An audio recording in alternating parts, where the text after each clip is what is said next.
Hey everyone, this is Cynthia and Dottie's here with me too. Hi, everyone. So we are going to be going through your recorded lecture for diagnostic testing. It's a lot of information that you guys are already familiar with. We just wanted to try to pull it into one reference PowerPoint for you guys to have, so that way you can kind of just look at everything and know kind of what we're looking for, what each diagnosis, some of the specific tests that you would expect to see. So hopefully this will be helpful for you guys.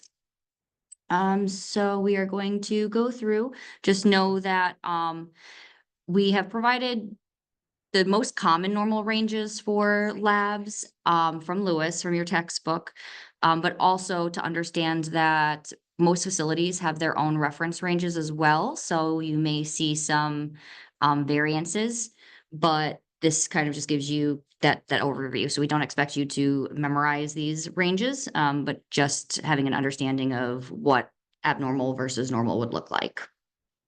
Okay.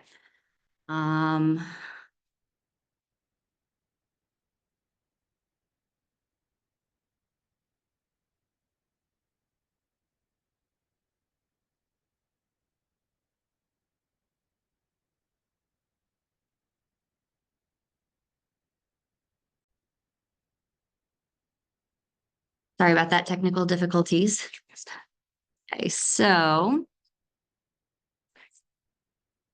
going on slide by slide. So anytime that you are drawing any type of lab work, because of the possibility of coming into contact with obviously blood and body fluids, all labs are drawn using standard precautions. So that would include your hand hygiene, proper PPE, using injection safety, environmental cleaning, medical equipment, and respiratory hygiene. If your patient is not on any type of precautions that would require additional PPE, you're always going to be using at least gloves and hand hygiene. Areas where standard precautions are broken are not wearing gloves. Oftentimes, you'll see people do this because they feel like they can't feel the vein, so they can feel it better without a glove on. Sticking multiple times into sticking multiple times with one needle, also not good practice. Not properly cleaning the area, and then not transferring the blood to vacutainers correctly. There are very specific ways of doing blood draws, dependent on what additive is in the vial. One of the things that you will often see people do as well is pulling one finger out of the glove and using that. So again, doesn't provide adequate protection to you or the patient. So just making sure that anytime you are accessing a vein for lab draws, that you are utilizing proper hygiene in order to protect you and the patient. Moving on.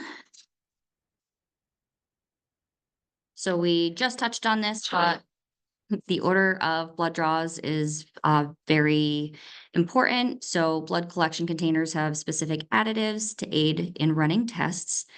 So the order in which you draw them is to prevent cross-contamination of the different additives between tubes. And so you need to draw your labs in that specific order. There are two locations where we typically will sample blood from, and those are venous and arterial. The majority of labs that you would be collecting are going to be from a venous sample.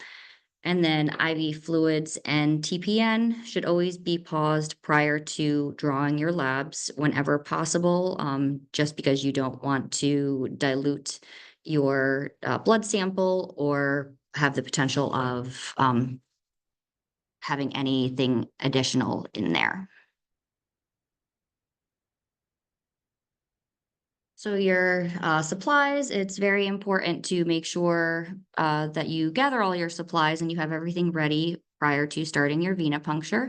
So you want to make sure that you have your tourniquet, your needle, and this could be in the form of a butterfly versus a straight stick needle. Your gloves, alcohol, or whatever your facility uses for cleaning, could be chlorhexidine. You have your vacutainer, your blood collecting vials, a gauze pad, and tape. One of the things that I just wanted to highlight is using a butterfly versus a straight stick. Butterfly needles are smaller. They are typically more comfortable and for the patient and easier for the technician to utilize. Um, Best practice is if you are utilizing a butterfly needle, that you also need to use a waste tube prior to drawing any of your labs. If you think about that tubing, that little amount of tubing that goes from your butterfly needle to the vacutainer, that contains air. So if you do not utilize a waste tube, then all of that air would just go into your collection tube and could potentially either contaminate the sample or not allow you to draw enough of the sample that would be needed. So always using a waste tube if you're using a butterfly needle. Okay, so carrying on, talking a little bit about x-rays. So your x-rays are used for many different reasons. They penetrate the human tissue and provide us a picture of what is going on inside your body. And they are used for a variety of clinical conditions, such as looking at arterial occlusive disease, looking at your GI tract with the use of barium contrast, to evaluate bone disorders, whether that's a fracture, an infection, the presence of arthritis. We can use it to evaluate the tracheobronchial tree in the respiratory system. We can visualize the heart chambers, arteries, and great vessels. We can evaluate the cardiac and pulmonary systems. It can also be used as a guide for needles when using biopsy of tumors or aspiration of fluids. We can use it to evaluate the abdominal organs to see what could be the potential cause of abdominal pain or trauma, and to detect breast cancer. There are some contraindications for someone receiving an X-ray. The most common one is pregnancy. So that's why patients are always asked whether or not there's a chance they could be pregnant. Unless the risk outweighs or the benefit outweighs the risk for the radiation exposure. So we try to avoid it, but there are times where they may decide that the X-ray still needs to be performed. There are other things that can interfere with the view of the X-ray, and that would include metallic objects. So those will show up on a scan if the patient has jewelry on. If barium has been retained from a previous study, that will show up on your X-ray. Large amounts of fecal matter or gas that is in the bowel can obstruct the view of an X-ray. Improper positioning of the patient, and excessive movement.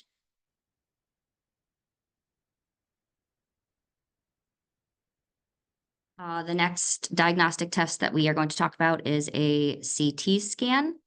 And in this test, a computer recreates a three-dimensional cross-sectional view of your body structures. And these results from passing X-rays through the organs at many different angles. And then these images can be enhanced by repeating that scan and administering IV contrast that does contain iodine. So in a minute, we will talk about some contraindications for that. And then these images can be recorded digitally. So some contraindications for a CAT scan would be an allergy to iodine or shellfish. If the patient is claustrophobic, pregnancy, same as with X-rays, unless the benefits outweigh the risks. And unstable vital signs. And then another contraindication would be if the patient is obese, typically over 300 pounds. Sometimes the CAT scan machines are not big enough. So in terms of this allergy to iodine or shellfish, one of the things, especially for nursing to consider, is that a complication of that could be an allergic reaction. So we would really want to be prudent in our assessment of our patients if they have these types of allergies. So we would be looking for flushing, itching, urticaria, and anaphylaxis. Another indication to be looking at is these contrast dyes can be nephrotoxic. So if someone has acute renal failure from the dye infusion, so we would want to make sure that we are hydrating the patient to keep the kidneys flushed. And then another thing to consider is if your patient is taking metformin, um, that can be harsh on the kidneys as well and can cause hypoglycemia or a lactic acidosis. And it's just the combination of the metformin and the iodine dye. So, assessing if your patient is taking metformin, we want them to stop taking the metformin the day of testing and then for 48 hours after.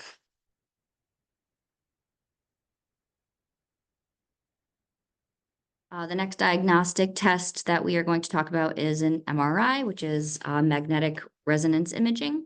So this is a non-invasive medical imaging technique that uses radio waves and a strong magnet to create detailed pictures inside the body. We can use them for treating variety or assessing a variety of conditions. This also has a lot of considerations from the nursing end, and that is a lot of patient education. We will want to be telling our patients that the machine is loud, and it can be a little jarring to them.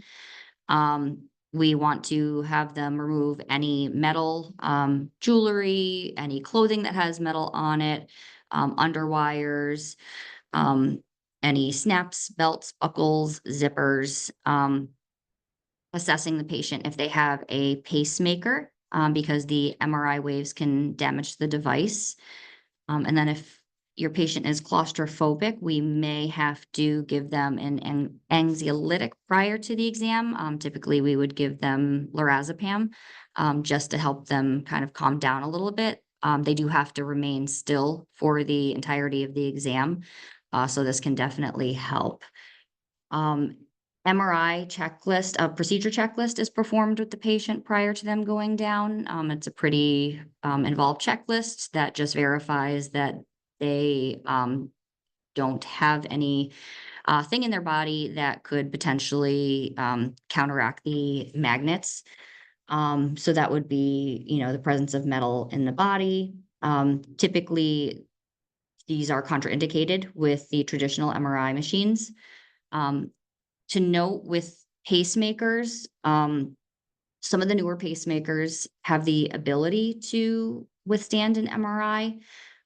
If the pacemaker is an older model, and it's determined that it's medically necessary for them to receive the MRI, there are things that can be done to mitigate some of the issues that could come from the MRI waves on the pacemaker. So the pacemaker can be placed in a safe mode before the scan. The patient would be monitored during the exam to make sure they're not experiencing any cardiac complications. And then the pacemaker would have to be reprogrammed after the exam to make sure that no issues or damage occurred to it.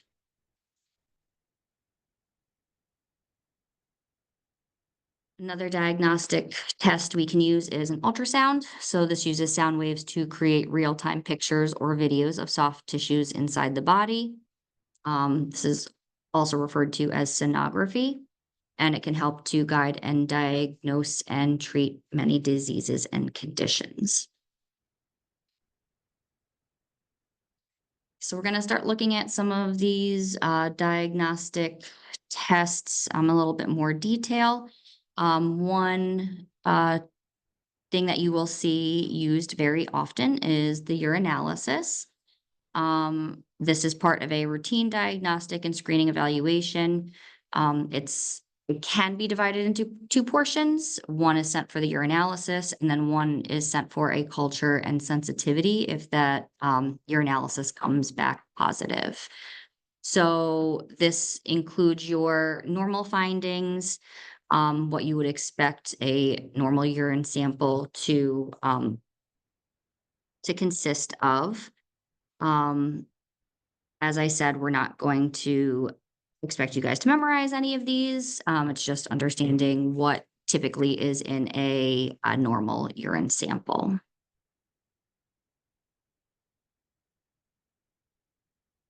The electrocardiogram is another diagnostic tool that we use very frequently. It's the primary tool for diagnosing unstable angina or an MI.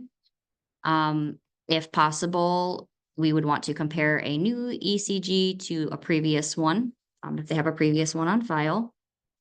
These should be read carefully because the changes can be absent or subtle at first. And then any cardiac changes noted on the continuous cardiac monitoring should be verified with an EKG.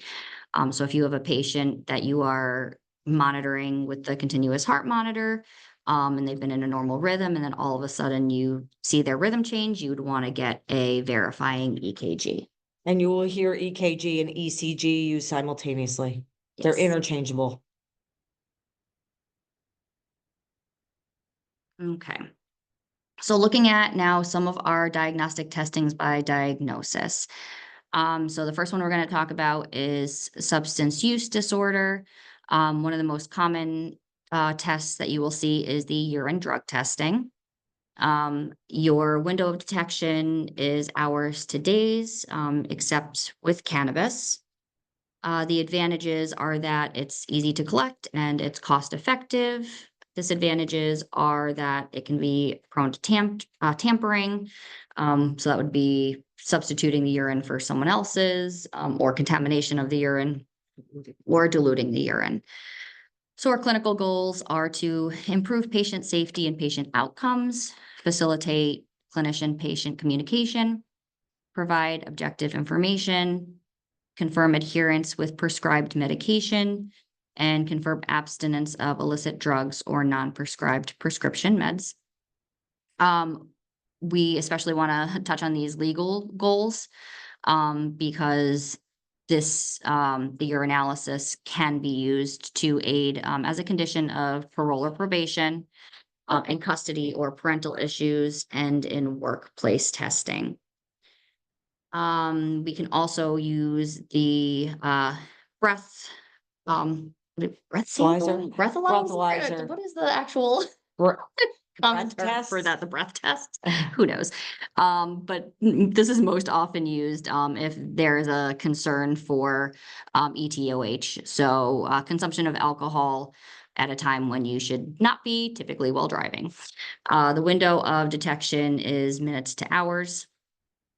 Blood tests are invasive, and the window of detection is minutes to hours. This can be costly and is usually restricted to the emergency departments or forensics.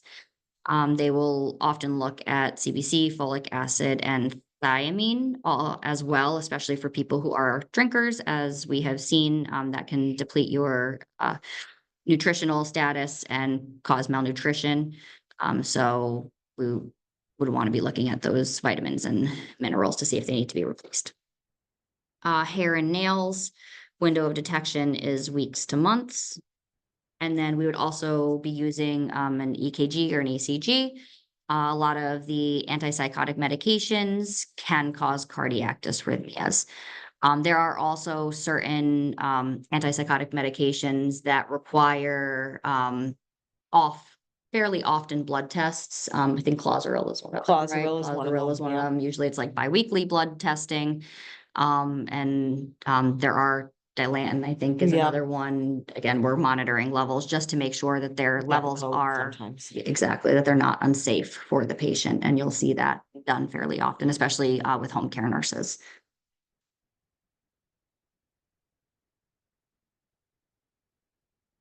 The other thing that we want to point out is when talking about, especially with substance abuse use disorders, that we're not referring to the urine as a dirty urine. We want to try to be as non-judgmental as possible. So, looking at a result, we just want to make sure that our interpretation of it is not coming across as being judgmental or negative. And then also the urine drug test results are protected under HIPAA and the CARES Act.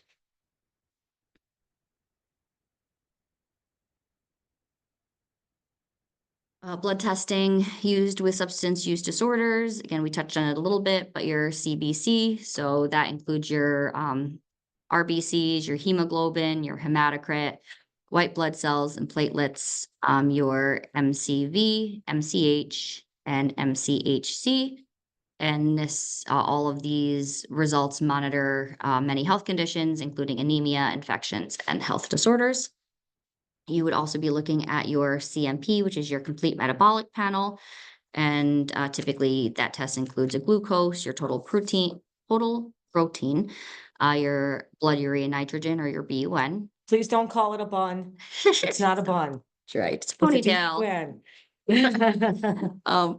Your alk phos, albumin, alanine, alanine triaminase. Yes. That's a hard one. Your aspartate transaminase. Oh my gosh, you're killing me, Dottie, with these. Bilirubin, calcium, creatinine, fluoride, sodium, potassium, CO2, bicarbonate, electrolytes, and liver function tests. And then your folic acid, as we already talked about, these would have decreased levels seen with alcoholism, malnutrition, inflammatory bowel disease, and a B12 deficiency.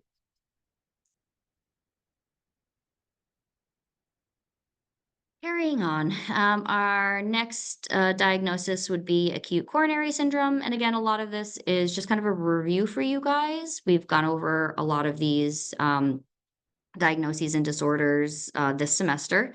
So it's kind of just to pull this information together for you. So with our acute coronary syndrome or ACS, we are first off utilizing an ECG or EKG. So that's our primary tool to diagnose unstable angina or a myocardial infarction. We are also going to be getting a troponin, it's that protein that indicates muscle damage and prolonged muscle damage. These levels can stay elevated for to a week after damage before returning to normal.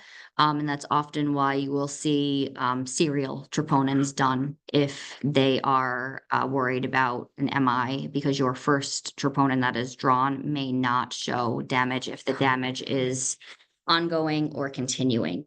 So we want to get few over a span of usually 18 hours. You'd want to get a few of them.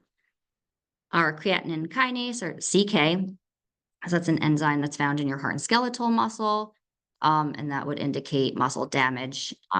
So you will see that in MI, you'll see it in rhabdomyolysis, muscular dystrophy, exercise can cause elevated levels, Kennedy's disease, and stroke. Kennedy's disease is spinal and bulbar muscular atrophy. Okay. And then decreased levels can be due to early pregnancy and small stature. CKMB is a very specific enzyme that it deals specifically with heart skeletal muscle. So this would be the one that we would want to focus on. If your CKMB is elevated 3 times more than the CK, it indicates that there is damage to that heart muscle. And then increased levels indicate ischemia, surgery, trauma, and inflammation. We're going to look at a myoglobin. Again, it's another protein that is oxygen binding. So increased levels would indicate rhabdomyolysis, heart surgery, exercise, cocaine use. an MI, muscular dystrophy, skeletal muscle ischemia and trauma, malignant hyperthermia, shock, renal failure, and seizures. And then decreased levels can be due to polymyositis, and that is thought to be an autoimmune disease that inflames your skeletal muscles. And then we're also going to be checking AAD dimer, and this is elevated in the setting of clot breakdown. So elevated levels can indicate an MI, DVT, DIC, cancer, pregnancy, and trauma. And this is often one of the first blood tests that they will do if they suspect some sort of DVT or clot.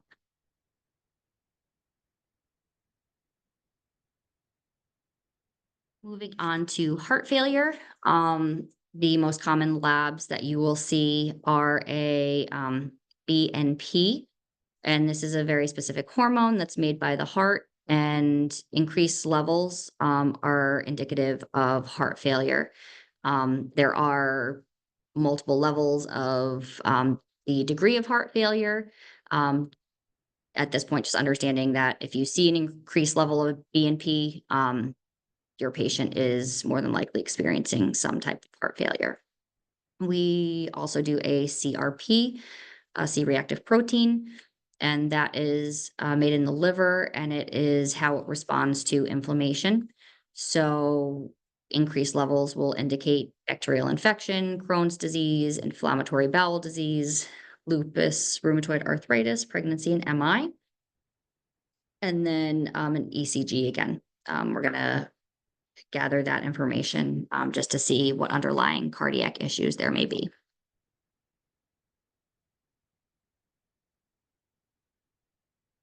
Oxygenation, so this would be any issues that we would suspect with the patient's oxygenation. You're always going to get a chest x-ray.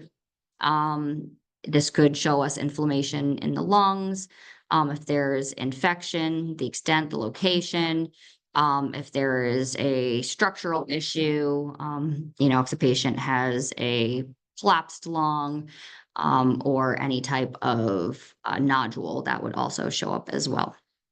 We're always going to do pulse oximetry. This is a non-invasive way to measure the amount of oxygen in your patient's blood. ABGs measures the amount of O2, bicarb, and CO2 in the blood, as well as their pH level. This is an arterial blood gas, so usually the nurse does not collect this. Usually it's done by respiratory therapy or the provider. Nurses can be trained to do it, but it's typically not within our scope of practice. And then your CBC, your complete blood count. And again, as we talked about, it includes all of these different portions of blood. We're going to do a blood culture. We want it to be negative. If it's positive, it would indicate what type of a bacterial infection has now spread through your bloodstream. They may do a sputum test. Again, we would want it to be negative, but it samples the mucus from the person coughing it up, and that would identify again what bacteria is causing this infection.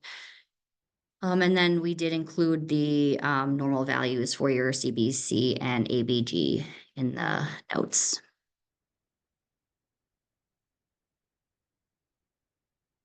Ortho tests and considerations. So your MRI, from this point on, we've touched on a lot of it. So we're just going to reference you guys back to the slides that discuss those particular tests.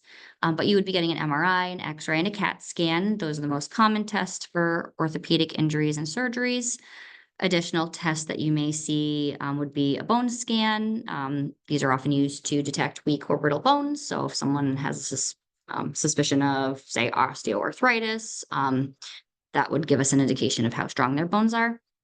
Ultrasounds, not typically used to diagnose in this case, but to screen for a DVT, and that would be, you'll see them referred to as venous Doppler ultrasounds. And usually following an injury or procedure when they would be at the greatest risk for developing a DVT. an EMG, which is an electromyography, and that measures the electrical activity of muscles to see if there's any muscular abnormality. And then they can also do joint aspirations, which allows us to analyze the synovial fluid within the joint to see if there's any infectious process or if they have arthritis.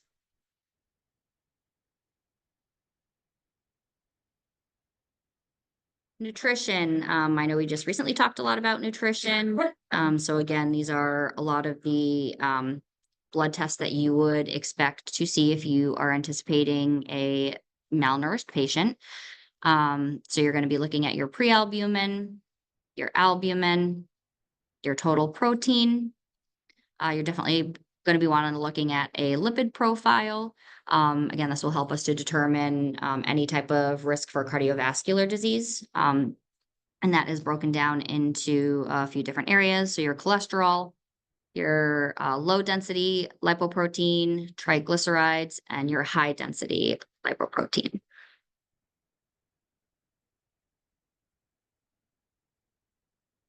Stroke, or CVA, immediately you want to rule out whether or not person is having a hemorrhagic stroke. And so that would be done with a non-contrast CT.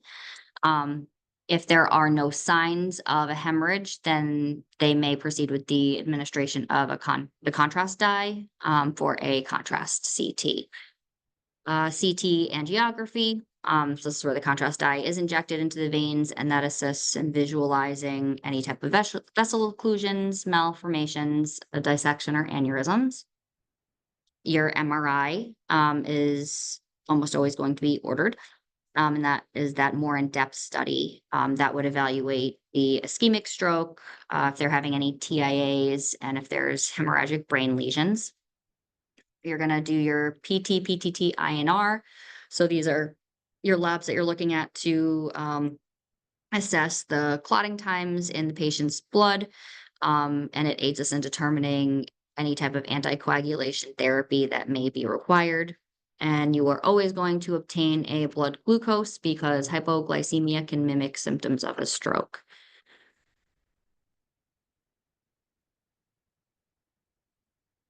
Hepatobiliary, so your diagnostic tests would be your abdominal CT, an MRI or MRCP, an endoscopy or ERCP. And so again, that's the procedure where the endoscope is inserted. Typically, it's through the upper airway, and it examines organs and structures throughout the body, and then an ultrasound. The most common labs that we would use to assess any type of hepatobiliary abnormalities would be your AST and ALT. And those are your proteins that are primarily found in your liver. And usually high levels will indicate some sort of liver disease. You're going to look at your bilirubin. That is a byproduct of the broken down red cells. And so this would help us to determine if they have any type of biliary obstruction, pancreatitis, or impaired liver function.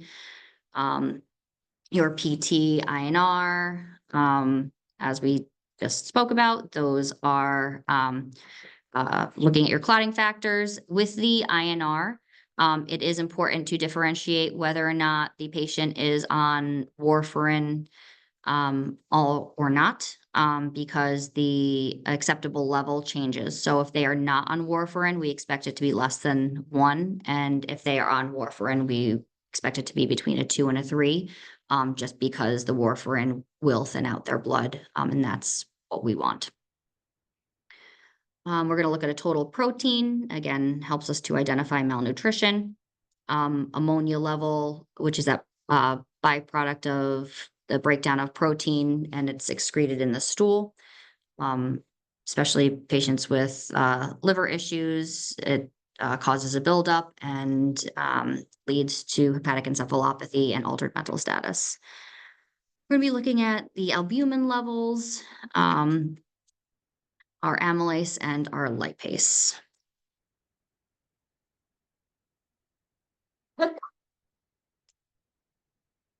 For our GI, we typically are going to be looking at a fecal occult blood test to assess if there's any type of rectal bleeding.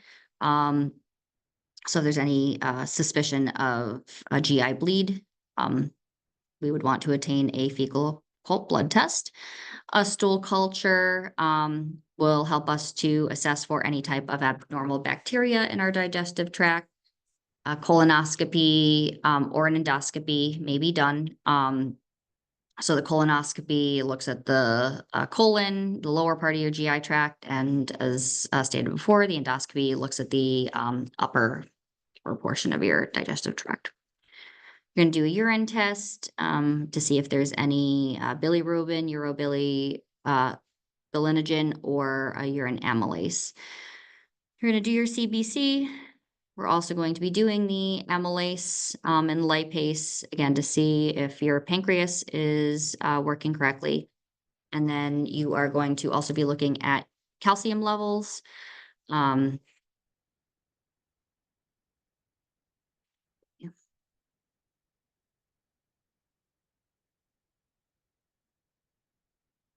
Our endocrine system definitely would be looking at our blood glucose. That just gives us a picture of patient at that time for blood sugar.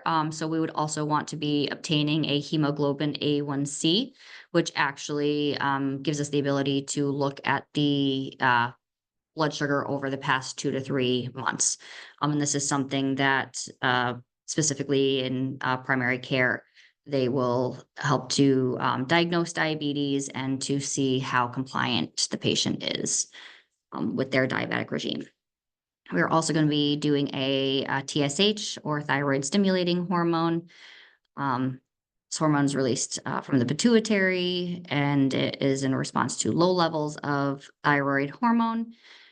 And then increased levels we will see with hypothyroidism and a thyroidectomy. We're going to want to get a cortisol level, and an increased level of that could indicate Cushing's syndrome and hypothyroidism, and then decreased levels we would see with adrenal insufficiency. And then one of the things that I just wanted to touch base on is this anion gap, your base excess. So this is not one specific blood measurement. What it actually is a diagnostic measure of the normalization of all of your like positive and negative electrically charged elements in your blood. So basically, a normal gap indicates that that patient has a normalized level of pH, electrolytes, all of that in their blood system. The only times we typically look at this gap, and you'll hear it talked about, is when a patient's in DKA or even with the rhabdomyolysis, because you have such a change in those levels that it now causes a gap or an increase within that range. It's not something that we can necessarily figure out, if that makes sense. It's something, it's a ratio that the doctors look at and figure out to see. But you will see this anion gap talked about often with DKA, because that helps us to measure whether or not the patient is now normalized with their electrolytes. And we can kind of differentiate some of the treatments needed for that.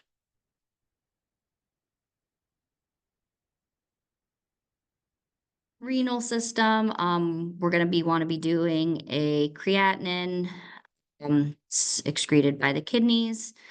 We're going to do creatinine clearance, which is a urine test that's done. We're going to do a BUN, measures the amount of urea in the blood. And so all of these blood tests help us to see how well the kidneys are functioning, how well they're filtering. So these are all the common tests that you would expect to see for your patient that is experiencing some sort of kidney issue, whether it's chronic kidney failure, acute kidney failure, acute kidney injury. If they're dehydrated as well. You're also going to do an ultrasound, an MRI, and a CAT scan. Again, just checking to see structurally if there is any abnormalities within that renal system.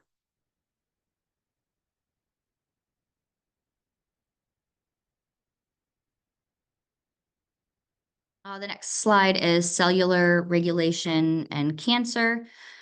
So again, we're going to be looking at solid systems inside the body, so our CAT scans, MRIs, we're going to do, and then the other one is this PET scan, and that is a nuclear imaging test, and it uses a radioactive tracer to create this 3D image in your body, and you will see that talked about specifically with cancer patients. It just helps them to get a better picture of where the cancer may be located. Ultrasounds, x-rays, you're also going to be obtaining.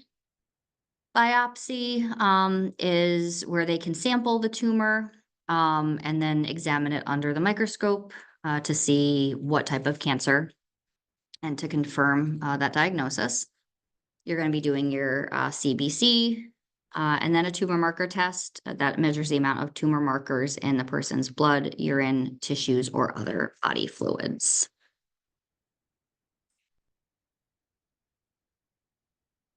And then we have our references.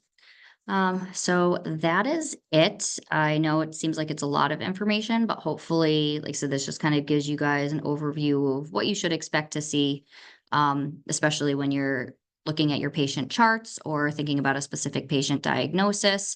You can already be kind of thinking in your head what diagnostic tests you should expect to see.